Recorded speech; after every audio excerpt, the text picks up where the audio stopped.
Everyone treats summer like it owes you happiness. Long days, pool parties, your best life on a loop. So what does it mean when you feel worse?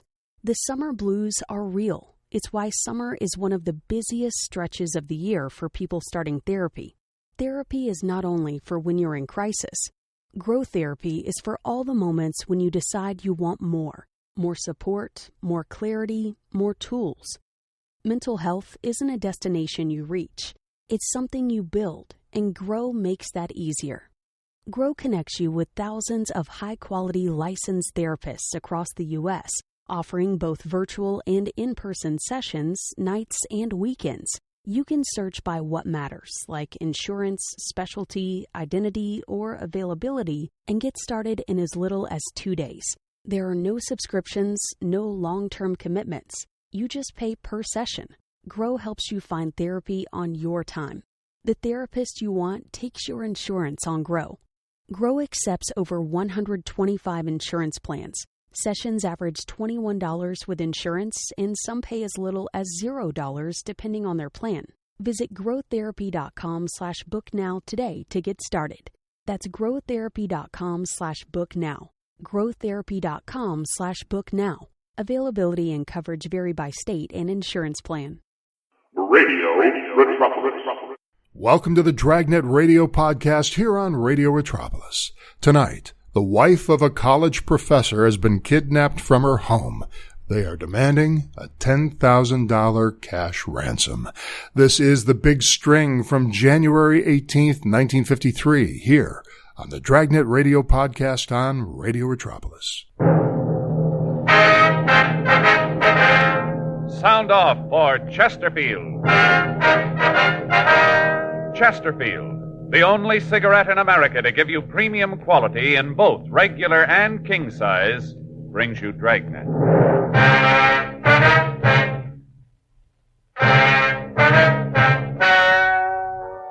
Ladies and gentlemen, the story you are about to hear is true. The names have been changed to protect the innocent.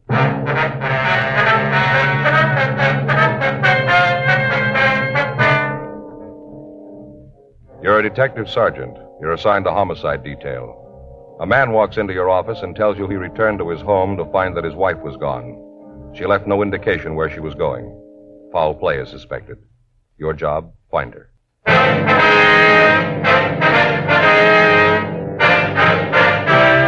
Dragnet, the documented drama of an actual crime. For the next 30 minutes, in cooperation with the Los Angeles Police Department, you will travel step by step on the side of the law through an actual case transcribed from official police files. From beginning to end, from crime to punishment, Dragnet is the story of your police force in action. It was Tuesday, July 7th. It was hot in Los Angeles. We were working the night watch out of homicide detail. My partner's Frank Smith. The boss is Thad Brown, chief of detectives. My name's Friday. I was on my way into work, and it was 4:58 p.m. when I got to room 42. Homicide. Joe, that you? Yeah. Been here long? No, I just got in. Sure a beautiful day, isn't it? Yeah, summer's really here, isn't it? This daylight saving time makes a difference. Got a lot more time, seems like. Made me think about my vacation. Well, you're doing a couple of weeks, aren't you? Yeah, first part of August. Mm-hmm. Figured out where you're going yet? Yeah, Fay and I talked it out. You know, Joe, Oh, what's that? I think maybe I had Armin figured wrong. Armin? That's your brother-in-law? Yeah. Mm-hmm. This year, Fay and I got to talking where we're going to spend the vacation. Fay wants to go up to Big Bear. I'm saying Mexico. Yeah. You know, I figure a little fishing. I hear the yellows are hitting pretty good. The what? Yellowtails. Oh, yeah. You don't fish much, do you, No, I don't Joe? fish at all, you know. Well, they're supposed to be hitting pretty good, but Fay can't see Mexico. And darned if old Armin doesn't chime in and say he thinks Mexico's a great idea. Well, that's swell. Yeah, tells Fay all about the beaches down there and how good the food is, all about the air, healthy. You know, really sells her. So that's where you're going, huh? No, Fay didn't buy it. Go in the mountains. Well, fishing's supposed to be pretty good up there, too, isn't it? That's what I've read, I guess. I don't I know. suppose so, but... Old Armin, how do you like that guy? He sure surprised me. Yeah, maybe he's going to work out, huh? Yeah. I'll get it. Okay. Homicide, Friday. Yes, sir, it is. I beg your pardon. Could you talk a little louder? Yes, sir. Uh-huh. Yes, sir. Well, when was that? I see. When? Yes, sir. What was that address again? All right, I have it. Yes. Yes, sir, that's right. We'll be right out. Right. Bye. Well, we got one to roll on. Kidnapping out in Hollywood. The man on the phone gave his name as Henry Wagner. He said that he'd come home from work and found that his wife was gone. He said on the phone that he'd found a note demanding ransom and cautioning him against calling the police. 5:22 p.m. Frank and I arrived at the house on Temple Hill Avenue. We parked the car down the street from the house and went up to the front door. Frank would remain in the car for a few minutes and then follow. In that way, if the kidnappers were watching the house, they wouldn't be as likely to know that we were working on the case. I rang the bell and waited. Yes, you the police? Yes, sir, that's right. My name's Friday. Oh, hello. Come in, please, quickly. I don't want them to see you. Who's them, sir? The kidnappers. They might be watching. I don't know what I'm going to do. Terrible thing to have happen. Just doesn't make sense. All right, now, sir, if you just try to calm down and tell me what happened here. We want to start right from the beginning? All right. I got home from school about 4:30. Myra wasn't here. I looked at the house for her. Figured, like you said on the phone, that she might have gone to the store. When I couldn't find her, I started looking for a note. That's when I found the ransom demand right there on the coffee table. And you said you got home from school, is that it? Yes, I teach political science at the university. Well, when did you last see your wife? When I left this morning, about 7:30, I have a class at 8. Have you talked to her since? Yes, I called her about 1:15. Did everything seem all right then? I mean, did she seem to be upset, anything like that? No, everything seemed to be normal. Did she say if there was anyone with her when you talked to her? No, if there was, she didn't give any indication of it. I see. I know that this isn't a hoax, if that's what you're thinking. I know that Myra wouldn't do a thing like this. She's a serious woman. I guess you might say that she had a rather dull sense of humor. No, I know that she wouldn't do a thing like this as a joke. Well, no, sir, it's not that. I'm just trying to get all the facts here. Wonder if I could see the note. Yes, I left it over here on the desk. That'll be my partner. I'll let him in if it's all right. There, Frank. Yeah, come on in. See here. Yeah. Mr. Wagner, it's my partner, Frank Smith. How do you do, Mr. sir? Wagner. How do you do? I'll get the note. Well, I'd rather you wouldn't handle it anymore, sir. Oh, all right. You're going to try to get some fingerprints from it? Is that right? Well, that's the idea, yes, sir. You read it, Joe? Yeah, it's made up of newsprint. It's been cut out of the paper. Looks like one of the morning papers. Yeah. I'll read it to you. It says put $10,000 in 5s, 10s, and 20s in the shoebox. Make sure the bills are unmarked. On July 8th, drive up Deer Canyon Drive at 10:30 p.m., 5 miles past the turnoff. You'll see a white string across the road. Drop the shoebox out of the car, go on back home. Your wife will be returned. Don't tell the cops. If you tell anybody, we'll kill your wife. Deer Canyon Drive. Yeah, you know, it's up above Laurel. Oh, yeah. $10,000. Do you have that kind of money, Mr. Wagner? No, sir. I don't know how I'm going to raise it. I have to, but I don't know how I'm going to do it. Have you noticed anyone lately that's been in the neighborhood here? I mean, anybody loitering around without any reason to be here? No, I haven't. Of course, you must understand I'm not home a great deal. But Myra didn't say anything about it. I'm sure she would have if she'd seen anybody like that. You and your wife have any enemies that'd do a thing like this, would you know? None that I can think of. You have any household help? I beg pardon? Household help. Anyone that comes in to help your wife with the housework. You know, a day maid, something like that. Well, there's Betty Jo. She comes in once a week to clean up the house. When was she last here? Let me see. That was Saturday. That's her usual day, Saturday. I guess it was then. Didn't you see her last week? No. You see, I had to go out by Pomona this last weekend. Series of lectures I wanted to catch. I left early Saturday morning, didn't get back until late that night. Did your wife go with you? No, she stayed at home. She had a little touch of the virus and figured she'd better stay at home and take care of it. Are you sure this is the right thing to do? Maybe I should have handled this myself. No, sir, you did the right thing. I wonder if you could give us a description of your wife, Mr. Wagner. Why? You aren't going to tell anyone else about this, are you? No, sir. The information will be handled in the usual confidential manner. Oh. Well, I guess you men know what you're doing. All right, sir, if you'd just give us a description, if you could. Well, Myra is about 5'3". I guess she weighs about 130 pounds. Mm-hmm. How old is she, sir? 42. Just turned 42. Birthday last month, June 14th. How about the color of her hair? Sort of an auburn, I guess you'd call it. A little gray up in here, along the sides. Mm-hmm. Would you know what she was wearing? No, I wouldn't have the slightest idea. I don't know her clothes well enough to be able to look at what's in her closet and tell you what she had on. Mm-hmm. How about marks? I don't think I understand. I'm sorry. I mean, any visible birthmarks or scars, anything that might make it easier to identify her. No, I don't think so. Oh, wait a minute. There's a very small scar just under her ear right here. A couple of years ago, Myra and I went fishing up in the Sierras. Myra got a trout fly caught there. When they took it out, it left just a very small scar. But I don't think you'd be able to see it unless you were really looking for it. Mm-hmm. Anything else outstanding about her? No, there isn't. I wonder if we could have a photo of her. Do you have one? Of course. Wonder if you'd give us the address of this Betty Jo? Surely. I think Myra kept it in the phone book. I'll look for you. Do you think they'll really do it, officer? Kill Myra? Well, we're going to try to stop him, sir. I don't think so. Well, how about the money? Should I get it together? Not a lot of time if I have to meet them tomorrow night. We'll take care of that. Here's the address. Thank you, sir. I don't know what I'll do if they hurt Myra. Just don't know. It's odd, isn't it, Sergeant? What's that? Myra and I have been married for 22 years. I guess I always just took her for granted. Haven't been separated at all during that time.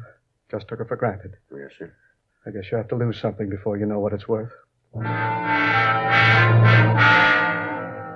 5:43 p.m. We asked Mr. Wagner not to touch anything in the house. We told him that after his wife had been returned and our men could move safely about the neighborhood, the house would be gone over for physical evidence. 2 men came out from the office and a stakeout was placed on the house.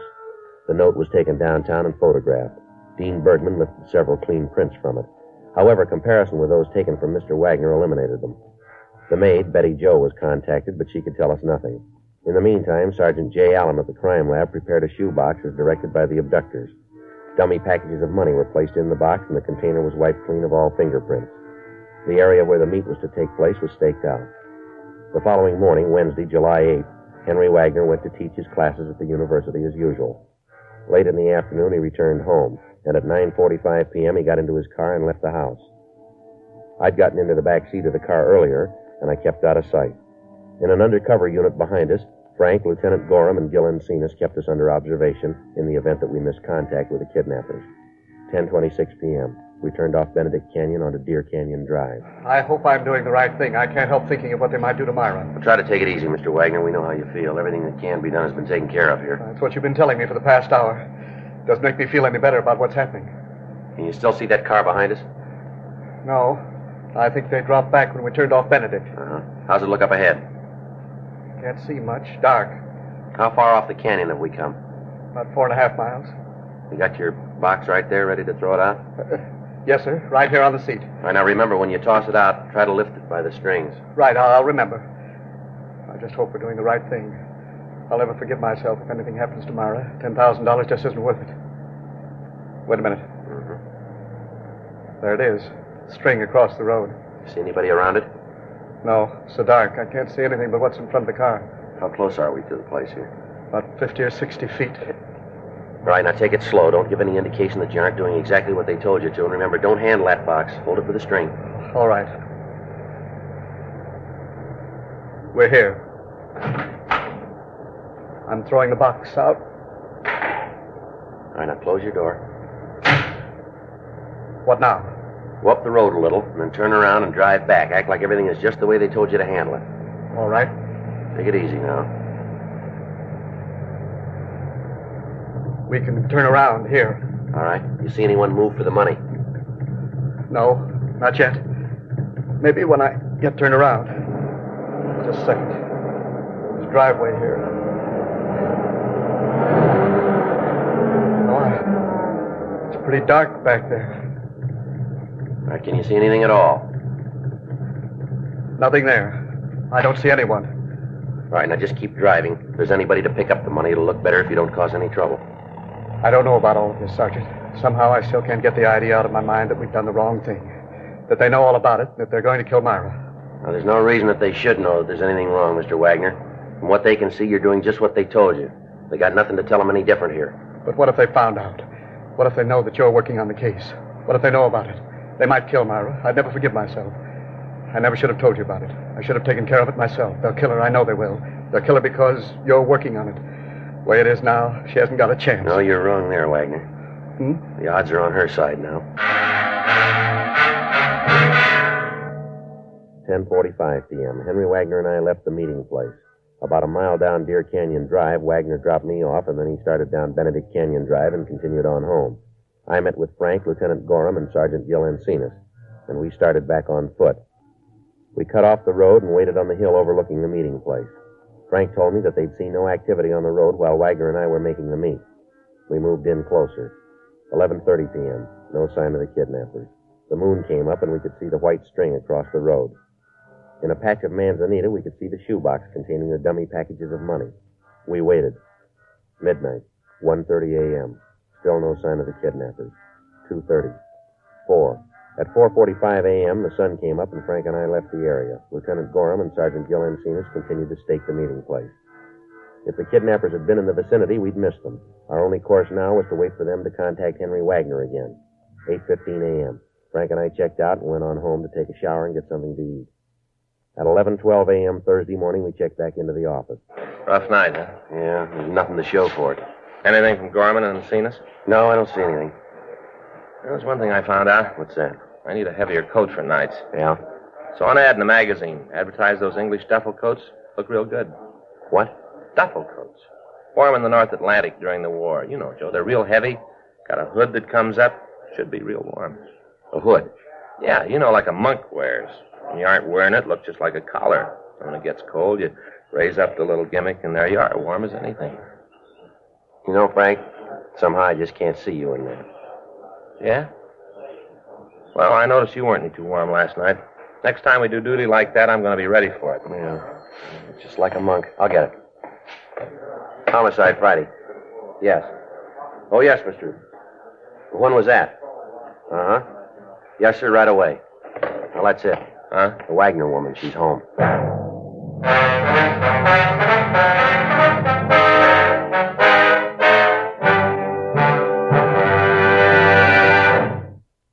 You are listening to Dragnet, the authentic story of your police force in action. Mitty knows that just when you thought you had your body all figured out, bam, perimenopause. Suddenly, your hormones are raging like it's puberty round 2. You're waking up at 3 a.m. and dealing with mood swings that have mood swings. Your ears are itchy, your jeans don't fit, you need an industrial-sized fan to cool down, and you've suddenly forgotten the word for microwave. Most women in perimenopause don't know that they are, even though it can last for 10 years. They also don't realize that most of their symptoms are treatable. That's why we built Mitty Health. Mitty is a company built by women who've been through it. Our menopause experts actually listen and treat the real symptoms you're feeling. Your symptoms aren't just common, they're treatable. Schedule a visit with a menopause specialist at Mitty. Visit joinmidi.com. Specialist-led care, virtual visits, insurance eligible. Midlife needs Mitty. Results may vary. Medications prescribed only if clinically appropriate based on a consultation with a clinician. Insurance coverage varies. Check with your plan for coverage.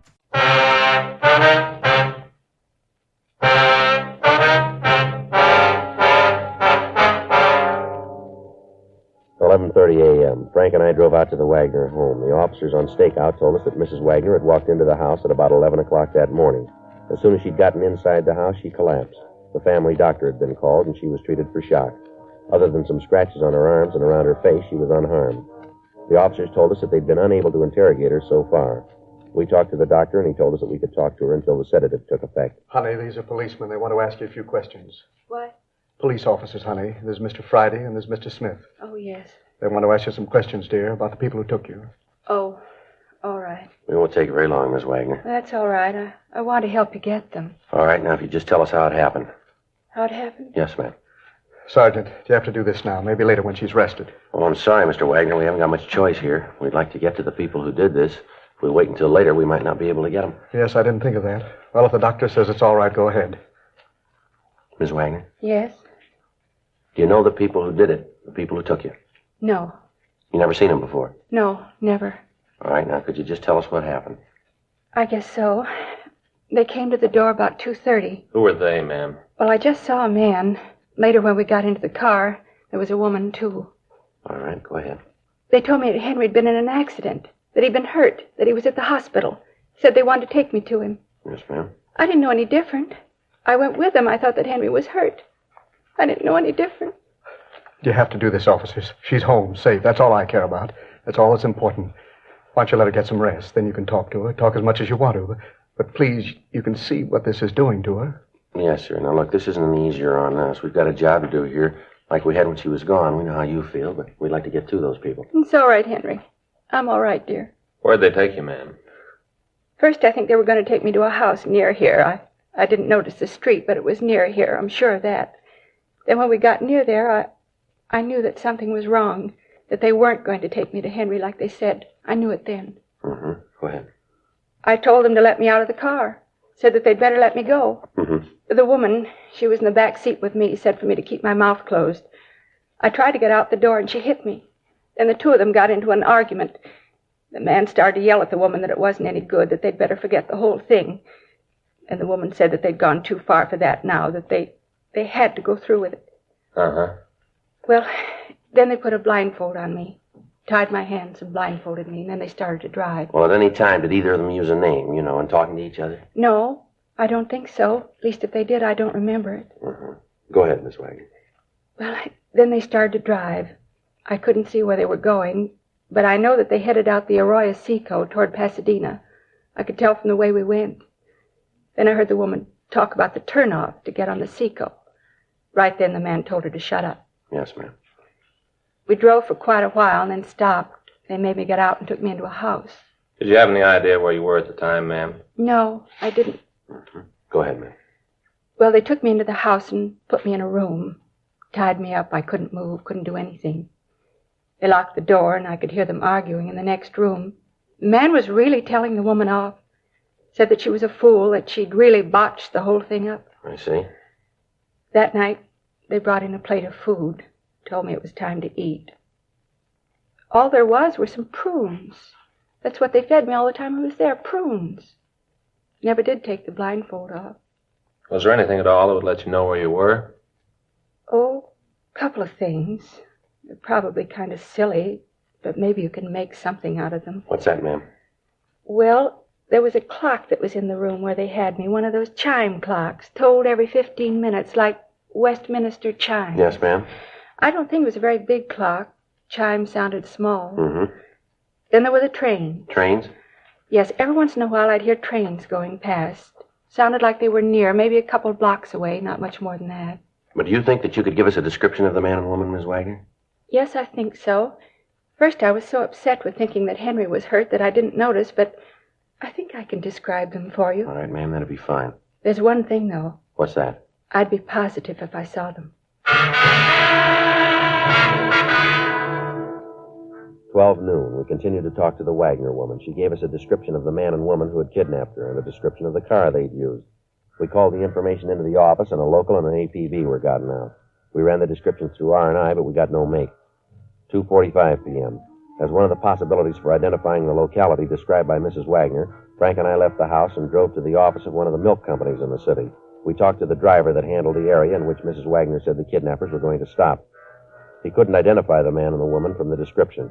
We checked 2 more milk companies, and on the 3rd, we got a tentative identification. The driver of the route told us that we could be asking about a Mr. and Mrs. Thomas Harper, he thought. He gave us their address, and Frank and I drove out there. On the way, we called the names into R&I and had them make a check for us.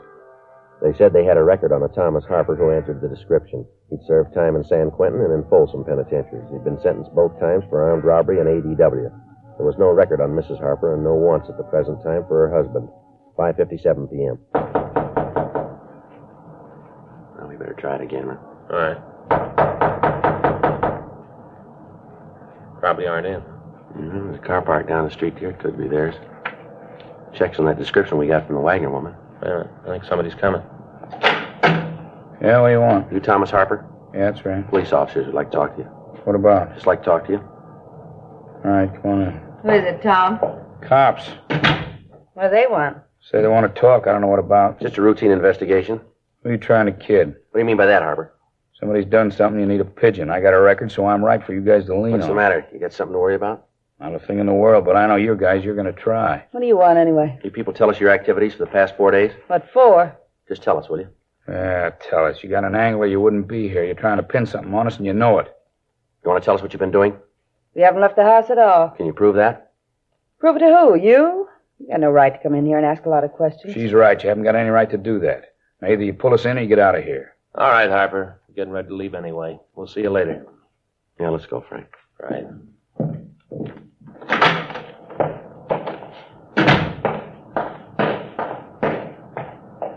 You better call the office and have the house staked. As soon as Ms. Wagner feels better, we'll have her see if she can make an identification here, huh? I don't think that'll be too hard, Joe.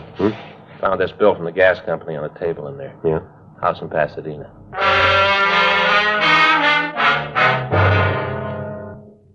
Harper's mugshot had been pulled and sent to the Wagner home for identification. Mrs. Wagner was still under sedatives. 7:15 p.m. Frank and I drove out to Pasadena. We got in touch with the police department out there, and 2 officers were assigned to accompany us to the address on the gas bill. The house was unoccupied, and there were advertising papers strewn all about on the lawn. With the officers, we entered the house and went through it. In some of the rooms, there were pieces of furniture, and in the living room of the house, we found a mantel clock that chimed on the quarter hour. On an end table, we found a ball of white string that looked like the same type that had been used to mark the meeting place up on Deer Canyon Drive. In one of the back bedrooms, we found prune seeds scattered around on the floor. A stakeout was arranged on the house. We contacted the men watching the Harper residence and found that the suspects were still there. 9:56 p.m., Frank and I arrived back at the Harper home in Hollywood. The lights were out and the house was dark. Frank went around to the back of the house. Yeah? What do you want this time of the night? Did you guys ever give up? All right, Harper, let's get dressed. We want to talk to you downtown. You tying a pinch to me? You called it. For what? Kidnapping. You're out of your mind. Come on, get dressed. Who is it, honey? Cops say we kidnapped somebody. What? Fuzz has an idea we kidnapped somebody. You're kidding. Afraid not, Miss Harper. You better get dressed, too. Anybody else in the house? Yeah, we take in boarders. Don't get smart. Where's that door go? Bedroom. Just the one bedroom here? That's right. We're roughing it. Just the kitchen over here? Yeah. All right, come on. How about the bath? In there. All right, we'll all go. Come on.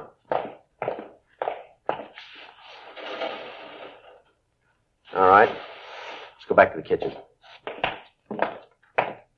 This door go out the backyard? You're a cop. You figure it out. Okay, Frank. Everything all right in there, Joe? Yeah, fine. You ain't kidding about this kidnap thing, are you? No, let's go. What makes you figure it might be us? You got a house in Pasadena? Why do you ask that? Have you got one? No. You're lying. Property records in Pasadena say you have. We checked the house. Matches the one we're looking for. That right? That's right. We got the woman you kidnapped. She's identified your picture, you and your wife. She couldn't identify me. I haven't got a record. You ain't taking me no place. Frank, get out of my way. Hold it. Hold it right there. All right, come on. On your feet. Now, shake. He's clean. Hands behind you. I told you what had happened. I told you we should let her go right away. I told you. Oh, shut up. You and your bright ideas. 10 grand easy. You and your bright ideas. Well, look what it got us. Look, Buster. You didn't yell when you thought of getting your hot little hands on that dough. You were all for it then. Well, we lost. What do you want me to do about it? Break down and bawl? Should have known from the beginning. I had nothing but trouble with you from the start. Always wanting something easy. Always wanting big money. Never satisfied. That's the trouble with kids. Bad losers. Great winners, but bad losers. Well, you're a big boy now. You lost. That's all there is to it. Stop whining. Easy for you to say. If you get through with me, I'll be in for life. You got no record. She has now. Let's go.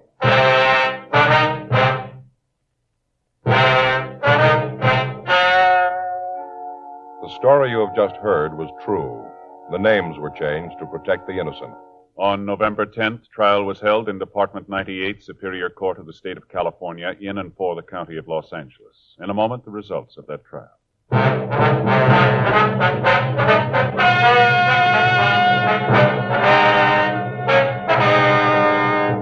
Thomas Fenton Harper was tried and found guilty of kidnapping. He was sentenced to life imprisonment in the state penitentiary, Folsom, California, without possibility of parole. His wife, Alice Mabel Harper, received a like sentence and is now in the California Institution for Women, Corona, California. Ladies and gentlemen, would you give a few dimes to help a child out of the smallest prison in the world, an iron lung? Well, that's what you're doing when you join the 1953 March of Dimes. Remember, crippled children are depending on your help. So give your dimes and your dollars to the 1953 March of Dimes.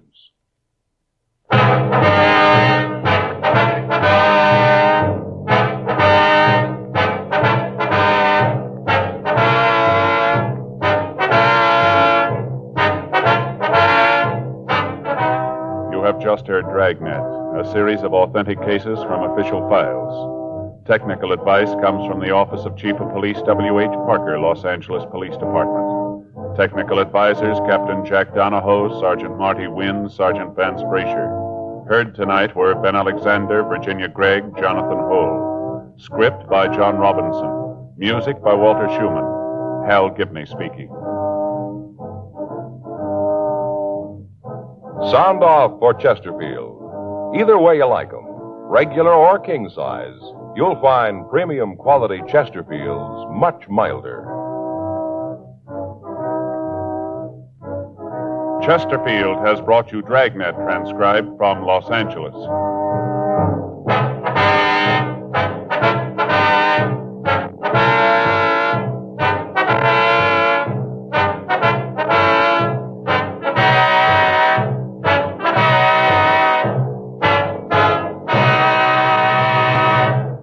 And And that was The Big String from January 18th, 1953, here on the Dragnet Radio Podcast on Radio Retropolis. What I found interesting about this episode is that they didn't take it down a more dramatic path. It was pretty basic, right from the discussion with the husband and the disappearance of his wife down to the cartoon husband and wife villains. They easily found at the end, complete with, the tough accents. Hey, what are you doing? Hey, why don't you go check for yourself? I was waiting for one of them to say copper. It was one of those types of, cartoony villains we're talking about. I was expecting something completely different. First, I saw the title of this episode, The Big String, as every title is the key to the plot. Well, there was a string for the money drop-off, okay. But there is also the meaning of stringing somebody along, which is what I was sure would happen. So what you say? Who cares? Well, my thought was that the husband from the first scene and his quote-unquote abducted wife set this up to collect the $10,000 themselves, the cops provided, because they provided the money for the bust, as there would be no kidnappers, no real kidnappers. So let's look at this. The first scene, the husband didn't seem all that distraught. He was actually quite calm and collected. I don't know of any loving spouse that would have been that calm and that collected. And I also think that it is attributed to the actor cast in this role, which was Jonathan Hull. Hull usually played stuffy, overly sensitive managers, minor authority figures who usually had a gripe about something, some bug up his ass.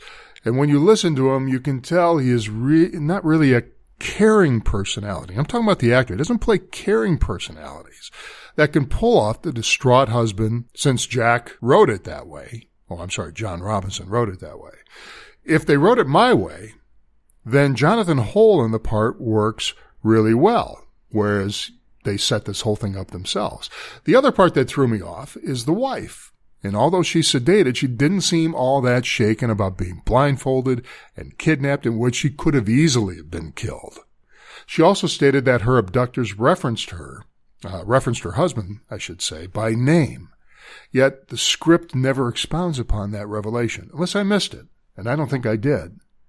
We never knew why they chose that house with those people. It's not like they were affluent millionaires. They may have been upper middle class at best, so that seemed a little phony to me. Why those people? Why did they think they had $10,000 laying around the house?